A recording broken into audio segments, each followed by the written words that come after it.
দর্শক, এই মুহূর্তে আমরা চলে যেতে চাই নির্বাচন কমিশনে। সেখানে নির্বাচন কমিশনার কথা বলছেন গণমাধ্যম কর্মীদের সাথে। যুক্ত হচ্ছি আমরা সেখানে। এবং ইলেকশন অফিসিয়াল ভাষাটা হয়ে গেছিল সার্বজনীন, কারণ দুটো ফলাফলই আমরা সাইমালটেনিয়াসলি আমরা আবারও বলি দুটো ফলাফলই আমরা সাইমালটেনিয়াসলি দিতে থাকবো এবং দিব, ঠিক আছে? কারণ আর কেন্দ্রীয় দুটো ব্যালটই একই সাথে সাইমালটেনিয়াসলি গণনা করা হবে। পদ্ধতিটা আবারও বলে দেই যে ভোট গণনা শেষ হওয়ার সাথে সাথেই প্রিজাইডিং অফিসার গণনা কার্যক্রম হাতে নেবেন। সেখানে বাক্সগুলো অফলোড করার পরে সাদা ব্যালট তথা জাতীয় সংসদ নির্বাচনের ব্যালট আলাদা করা হবে, আর পিঙ্ক ব্যালট বা গোলাপি ব্যালট যেটা গণভোটের ব্যালট সেটাকে আলাদা করা হবে।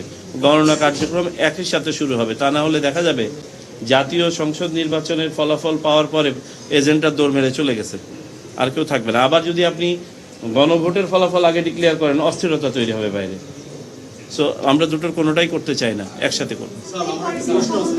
একজন করে নিচে বলেন। আচ্ছা, ওটা কম্পাইলেশন অন্য জিনিস।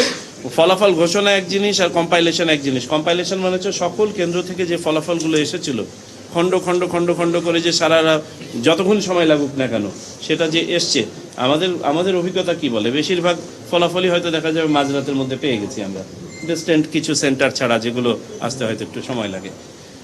পরের দিন সকালবেলায় এই প্রত্যেকটা কেন্দ্রে যেটা আনঅফিসিয়াল ফলাফল আগে ডিক্লেয়ার করা হয়েছে, এটা ফর্ম 18-তে লিপিবদ্ধ করে প্রার্থী বা তার এজেন্টের উপস্থিতিতে রিটার্নিং অফিসার স্বাক্ষর করবেন। সেটার উপর ভিত্তি করে কিন্তু পরবর্তীতে গেজেট পাবলিশ হবে।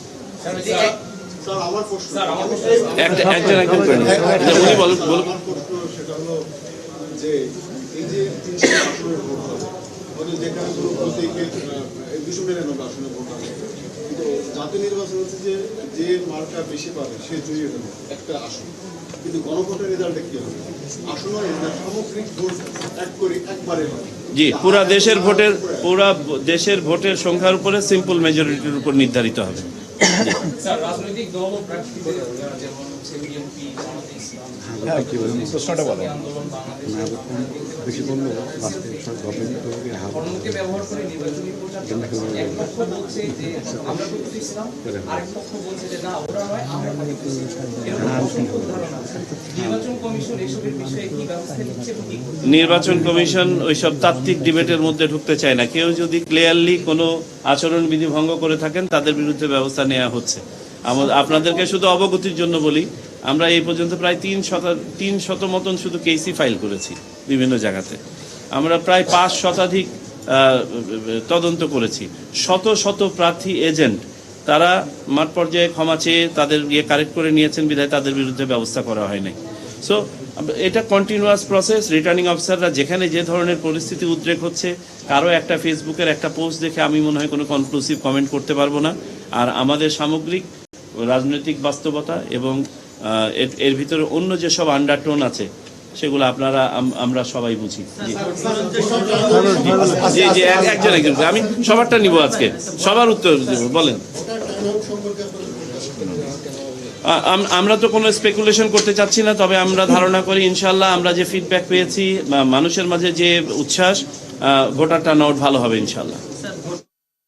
দর্শক, আমরা এখন সরাসরি নির্বাচন কমিশনে যুক্ত ছিলাম।